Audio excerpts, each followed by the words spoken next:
Բարի վերադարձ առաջին ծրագիր, շարունակում ենք մեր եթերը եւ ես սիրով ուզում եմ տեղեկացնել, որ ապրիլի 25-ին օրանը դառնում է 25 տարեկան։ Քառորդ դար շարունակ Օրան բարեգործական հասարակական կազմակերպությունն իր ջերմ հարկի տակ է համախմբում սոցիալապես անապահով երեխաների, միայնակ ծերերի ու նոր կյանքի սկիզբ դառնում շատերի համար։ Եվ հենց այս առիթով մեր տաղավարում է Օրան բարեգործական հասարակական կազմակերպության հիմնադիր Արմինե Հովհաննիսյանը։ Բարի առավոտ։ Բարի լույս։ Բարի լույս ձեզ։ Շատ լավ, շնորհակալություն։ Դուք ինչպե՞ս եք։ Մենք շատ լավ ենք, որովհետև ունենք հիանալի առիթ խոսելու մի շատ կարևոր ու հետաքրքիր թեմայի մասին, որը այս օրերին հատկապես հենց այս օրերին շատ կարևոր է յուրաքանչյուրիս համար։ Բայց ես առաջարկում եմ մինչև ապրիլի 25-ին անդրադառնալը, եկեք 25 տարի հետ գնանք եւ հասկանանք ինչից սկսվեց, որն էր այդ առաջին քայլը, որն էր առաջին քարը, որ դրվեց Օրանի համար։ Ասեմ, որ սկսեցինք գիտեմ, որ մարդիկ թերևս լինեն չհասկանան, բայց սկսեցինք, որովհետև մենք ենք եսասեր, որովհետև մենք զգացինք, որ մենք չենք կարող ուրախ լինել, եթե տեսնում ենք մեր շուրջ թշվառություն երեխաներ, դուք հիշում եք դա վատ տարիներն էր, մութ, ցուրտ, եւ ձմռան այդ բուքերին մենք տեսնում ենք երեխաներ, որոնք ձեռք էին մեկնում օգնության երեկոները եւ մենք դուրս էին գալիս զվարճալի տեղերից, հանգիստ ճաշում էինք եւ շատ մեղավոր էինք զգում, մանավանդ որ Սփյուռքից էինք եկել եւ մեր դաստիարակությունը այնպես էր, որ հայրս բոլորս մի մեծ ընտանիք ենք։ Եվ նաև ունենք մեր փոքր երեխաները եւ մտածեցինք, որ լավ, մենք սկսենք օգնել այս երեխաներին, ինչքան որ կարող ենք։ Ամենևին չենք մտածել կազմակերպություն սկսելուց։ Ամենևին մենք ուղղակի մտածեցինք մի քանի երեխաներ օգնենք, բայց Օրանը իր ճակատագիրը ունի։ Օրանը իր ճանապարհն էր բացում, մենք տեղ վարձեցինք, որտեղ մեր տունը հեռու էր, պետք է քաղաքում էին երեխաները, մեր ընկերները սկսեցին օգնել, երեխաները սկսեցին միմյանց բերել եւ այսպես Օրանը մեծացավ։ 25 տարի առաջ դրվեց հենց այդ սկիզբը։ Այո։ Ինչպես կգնահատեք այդ անցած ճանապարհը եւ այսօր արդեն ինչ փոխվեց այս ընթացքում։ Գիտեք, աղքատության դեմքն է փոխվել։ Ես հիշում եմ այդ տարիները իսկապես շատ դժվար տարիներ էին, երեխաներ ունեինք, որ դրսում էին օթևանում, երեխաներ ունեինք, որ այդ տաք ջրի խողովակներն էին փաթվում երեկոյան ու պարկում, որտեղ դրսում այդքան ցուրտ էր։ Աղքատության դեմքը փոխվեց, այդքան հիմա այդ չես գտնի երեխաներ, որ իսկապես անոթի են, սոված են փողոցներում, այո, թեր սրված կգտնես ընտանիքներ, որ շատ դժվար պայմաններում են ապրում, բայց ժամանակն էլ է փոխվել, 25 տարի մեր երկիրը զարգացել է եւ մեր բնակչությունը հարստացել է եւ այն մարդիկ, որ կարողացել են հարստանալ, իրենք արդեն սկսել են օգնել աղքատներին։ Դրա համար շատ անգամ փողոցում, երբ որ դու անցնես, դու նույնիսկ աղքատ երեխաներին չես կարողանում տարբերել, որտեղ իրենք շատ մաքուր հագնված են, շատ լավ հագնված են, բայց հարցը գալիս է այդ հագուստը ուր տեղից, այդ կոշիկը ուր տեղից, եւ ընդհանրապես այն է, որ հարևան է, բարեկամ է, իր ունեցածը տվել է երեխային, եթե իր երեխաների վրա փոքրացել է։ Նույնը կասեի ուտելիքի առումով, սննդի առումով։ Ես հիշում եմ 25 տարի առաջ, երբ որ ես տներ էի այցելում, ոչինչ չէր լինում տանը, որտեղ ես միշտ սիրում եմ նայել, եթե ինչ-որ ուտելիք կա, ինչ կա։ Ընդհանրապես սառնարան չկա, որ ասեմ սառնարանն եմ բացում ու նայում, սառնարան չունեն։ Բայց այս վերջի տարիները, որ այցելում եմ, ինչ-որ բաներ տեսնում ես, հաց, կաղամբի սալատ, ինչ-որ բաներ կան, որ մի քիչ ավելի հանգստացուցիչ է։ Եվ անշուշտ Արցախի երեխաները տարբեր հարցեր ունեն։ Իրենք լավ կյանքով են ապրել եւ հիմա շատ վատ վիճակում են հայտնվել։ Իրենց էլ կարելի է շատ խաբուսիկ կարող է լինել, որտեղ կարող ես իրենց տուն այցելել, տեսնես շատ հարմարավետ բնակարանում են ապրում, մտածես, օքեյ, շատ լավ են, բայց երբ որ մի քիչ փորփրում ես, տեսնում ես, որ այդ իրենց բարեկամի տունն է, Ռուսաստանում է, տունը պարապ էր, ուրեմն իրենց տվեցին մի քանի ամիս ապրելով։ Ուզում եմ ասել, աղքատությունը շատ խափուսիկ կարող է թվալ։ Մանավանդ մեր ժողովրդի մեջ, որտեղ դուք գիտեք, մենք շատ արժանապատիվ ենք հայերս եւ չենք ուզում ցույց տալ, որ չունենք։ Այս դրա մասին եմ ուզում հարցնել, գոյություն ունի հպարտություն, որը մի քիչ բնորոշ է մեր ժողովրդին, հա։ Այսինքն մեկնած օգնության ձեռքը շատ անգամ թույլ չի տալիս այդ հպարտությունը ընդունել։ Ինչու ես ինքս կարող եմ, բայց ոչինչ բան չի արվում այս դեպքում, եսի դեպքում։ Ինչպես է կարողանում այս հոգեբանական սահմանն անցնել եւ համոզել, որ սա պարզապես օգնություն չի, այլ բարի դրսևորում, որ մի քիչ միգուցե քեզ պետք է այդ օգնությունը։ Սուրեն շատ լավ հարց բարձրացրեցիր, որովհետեւ շատ կարեւոր է թե ինչպես ես մարդկանց օգնում։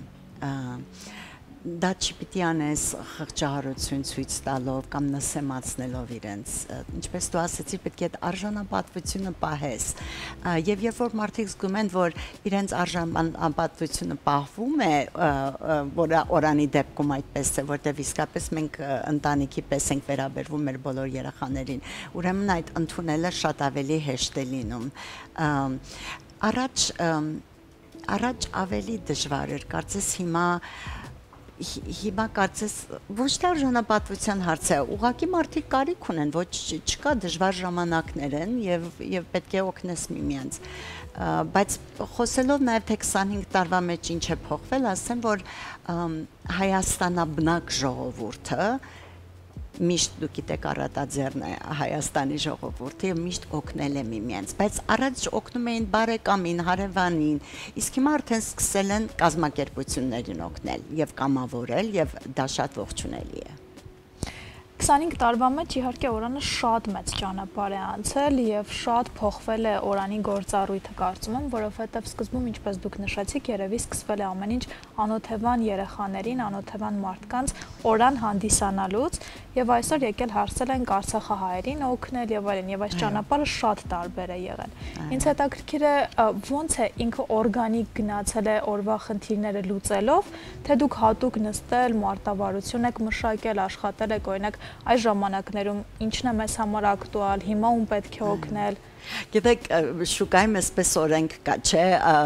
պահանջարկը թելադրում է, առաջարկը պահանջում թելադրում է առաջարկը եւ գինը։ Նույնը Օրանում է,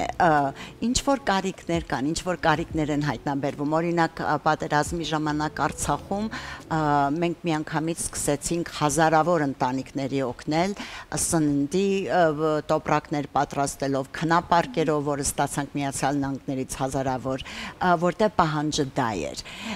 Իսկ հիմա, որ արդեն ժամանակները մի քիչ ավելի կայուն են, ավելի մեծ ջանք ենք դնում երեխաների կրթության վրա, երեխաների հոգեկան աշխարհը անդոր դարձնելու համար, իրենց մշակութային կյանքը ավելի հարստացնելու համար, ուրեմն ավելի ինչ որ պահանջարկ կա, Օրանը ըստ այդմ, ինչպես որ ընտանիքում, երբ որ երեխաները մեծանում են, յուրաքանչյուր տարիքում տարբեր պահանջներ ունեն եւ դա այդպես էլ Օրանում է։ Եվ մինչև եթերը մենք ճշտեցինք արդեն, որ 25 տարիների ընթացքում դուք 30,000-ից ավելի մարդու եք օգնել։ Ինձ հետաքրքիր է այսօր Օրանում որքան մարդ է օգնություն ստանում եւ որքան մարդ։ Ուրեմն Օրանի պատերի մեջ կան 300 երեխաներ, որտեղ ունենք Վանաձորում Օրան եւ ունենք Երևանում։ Այս երեխաները յուրաքանչյուր օր ամեն օր են այցելում։ Օրան տաքսնունդ, կրթություն եւ տարբեր տեսակի աշխատանքներ է արվում իրենց հետ։ Բայց Օրանի պատերից դուրս հսկա աշխատանք է տարվում եւ մարզերում, ունենք շատ լավ ծրագիր, որ երիտասարդները, որոնք դպրոց ավարտել են եւ արհեստ չունեն եւ աշխատանք չունեն, իրենց արհեստավորի հետ ենք միացնում եւ իրենք սովորում են այդ արհեստը իրենցից եւ հետո ինչ որ պետք ունեն իրենք գործիքներ են գնում իրենց համար եւ իրենք աշխատանք են անում, լինի կոշկակարություն, մազահարդարում, ինչ որ լինի եւ կարողանում են իրենց օրեկան փողը աշխատել եւ այդպես մինչ օրս 1400 երիտասարդ տարբեր մարզերում եւ այդ ծրագիրը շարունակվում է։ Այս տարիների ընթացքում բավականին շատ էին բարեգործական հասարակական կազմակերպությունները, բայց ընթացքում մի փոքր դաշտից դուրս եկան, որովհետև բարեգործական կազմակերպությունը շատ մեծ կարիք ունի նաև բարերարների, իսկ բարերարները ընթացքում կորցրեցին վստահությունը նման կազմակերպությունների հանդեպ եւ արդեն իհարկե անցան անհատական ցուցանիշի։ ինչու՞մն է հենց այդ կարևոր էլեմենտը օրանի, որ այս 30-25 տարիների ընթացքում վստահությունը պահեց եւ այդ վստահությունը ոչ միայն նրանց հանդեպ, ովքեր ստանում են օգնությունը, այլ նաեւ նրանց հանդեպ, ովքեր ձեռք են մեկնում այդ օգնության համար։ Ասեմ, որ շատ թափանցիկ ենք աշխատում, շատ թափանցիկ, ամեն տարի մենք շատ մեծ գումար ենք վճարում, որպեսզի պրոֆեսիոնալ աուդիտ անցնենք, եւ այդ աուդիտական հաշվարկները դրվում է հենց մեր վեբսայթում, որպեսզի դոնորը երբ որ ուզանա մտնի եւ նայի թե ինչ է ծախսվե, ինչպես է ծախսվե։ Նաեւ ասեմ, որ շատ մեծ քանակի շատ մեծ թվով մարդիկ ունենք, որոնք կամավորում են օրանի համար եւ ներառյալ ես ամբողջ կամավոր հիմունքներով եմ աշխատում 25 տարի, հասկանալի է եւ կարծեմ, որ այդ վստահությունն է, որ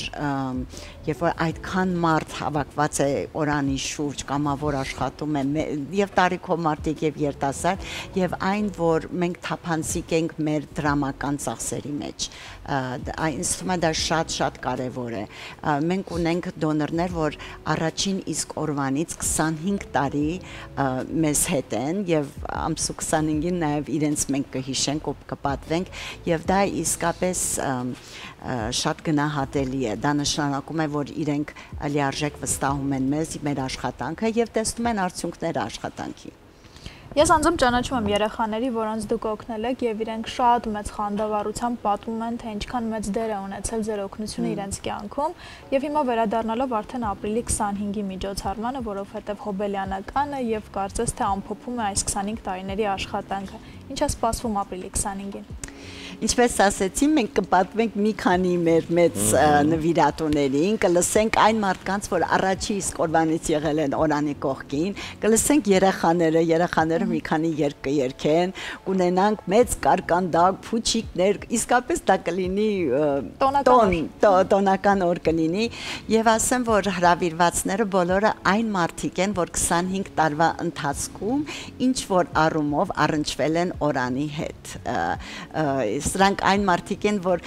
կամ մեզ օգնել են, կամ մեզանից օգնություն են ստացել։ Անշուշտ օգնություն ստացողները շատ ավելի են եղել, բայց քոնե կլինեն հիմա ովքեր են երեխաները օրանում եւ նրանց ծնողները։ Մի փոքր խոսենք այն մասին, թե ինչպես, կան ընտանիքներ, այսօր ինձ են շատ գրում եւ բոլորին, որ խնդրում եմ ունեմ երեխաներ, անչափահաս, ունեմ օգնության կարիք, խնդրում եմ օգնեք։ Եվ շատ անգամ, երբ որ ուղղորդում ես, որ կան կազմակերպություններ, որոնք հենց կոնկրետ դրանով են զբաղվում, տեղյակ չեն եւ չգիտեն ինչպես դիմել։ Եթե այսօր մեզ հիմա լսում են ընտանիքներ, ովքեր ունեն իրականում այդ օգնության կարիքը, ունեն անչափահաս երեխաներ, ինչպես կարող են թակել օրանի դուռը։ Անպայման թող թակեն օրանի դուռը, մենք սիրով կընդունենք, հեռախոսի համարը 53 51 67։ Կարող են հեռաձայնել, կարող են վեբսայթով նամակ գրել, կարող են այցելել օրալ Եկմալյան, առաջին Եկմալյան 6, այդպես է հասցեն։ Մենք փորձում ենք եւ կփորձենք օգնել։ 25 տարվա պատմությունը քիչ չի եւ արդեն ձևավորված պատմություն կա, արդեն կան ավանդույթներ, որոնք արդեն ձևավորվել են։ Սա իհարկե մի առանձին քառորդ դար է, հա, ինչպես է շարունակվելու այսուհետ օրանի աշխատանքները։ Հաջորդ 25 տարիներին գոնե մինիմում ինչ նախագծեր կան, ինչպես է իրականացվելու։ 2 տարի առաջ եթե այդ հարցը տայիր, Սուրեն պիտի ասեյո մենք շուտով կդառնանք մշակութային կենտրոններ, որովհետեւ պետք չկա արդեն աղքատությունը կամած կվերանա, բայց աշխարհը այնքան արագ է փոխվում, չգիտենք վաղը մեզ ինչ է սպասում եւ Սոնա դու ասեցիր, որ մենք ինչպես պետք է պատրաստ լինենք այդ փոփոխություններին։ Բոլորիս ցանկությունն է, որ օրանները պետք չլինի օրանների, աղքատությունը վերանա, բայց միջև որ մարդ կլինի, որ պետք ունենա օրանին, օրանի դռները բաց կլինի իր համար։ Մենք էլ միշտ պատրաստ ենք լուսաբանելու ցանկացած իրադարձություն, որ ներկայացնում է օրանը եւ իրականացնում է եւ սիրով նաեւ օրանի կողքին ենք։ Շնորհակալություն, որ այս առավոտ մեզ հետ եք։ Մենք ձեզ մաղթում ենք ելի լավ տրամադրություն, գարնանային տրամադրություն, ու թող ապրիլի 25-ի այդ իրադարձությունը տոնվի ու նշվի միայն ծիծաղով, այդ գոհունակության եւ շնորհակալության ծիծաղով։ Ուզում ենք ձեզ նվիրել Իջևանի Սարգոն Ռոզե գինին, որը համոզված եմ, որ հենց այդ օրը հրաշալի առիթ է, որպեսզի օրանցիներով բացեք եւ իհարկե նշեք կարևոր իրադարձությունը։ Եվ ուզում եմ ձեզ նվիրել արև բացիկները, որոնք նախատեսված են սիրելի մարդկանց, հարազատ մարդկանց նվիրելու համար, կամ ծաղիկների կամ նվերների հետ կամ պարզապես ձեզ ուզում եմ նվիրել Սահյանի խոսքերը։ Ես ինչ որ մեկին զրկել եմ քեզնից, դու ինչ որ մեկին զրկել ես ինձնից։ Սա ձեզ շնորհակալություն, որ այս կարևոր ու շատ կարևոր ու հետաքրքիր գործն եք իրականացնում։ Ես եմ շնորհակալ։ Եվ մեծ հաջողություններ ենք մաղթում։ Շատ շնորհակալ եմ։ Շնորհակալություն։ Կլինի կարճատև դադար մեր եթերում, որից հետո կվերադառնանք ու կշարունակենք առաջին ծրագիրը։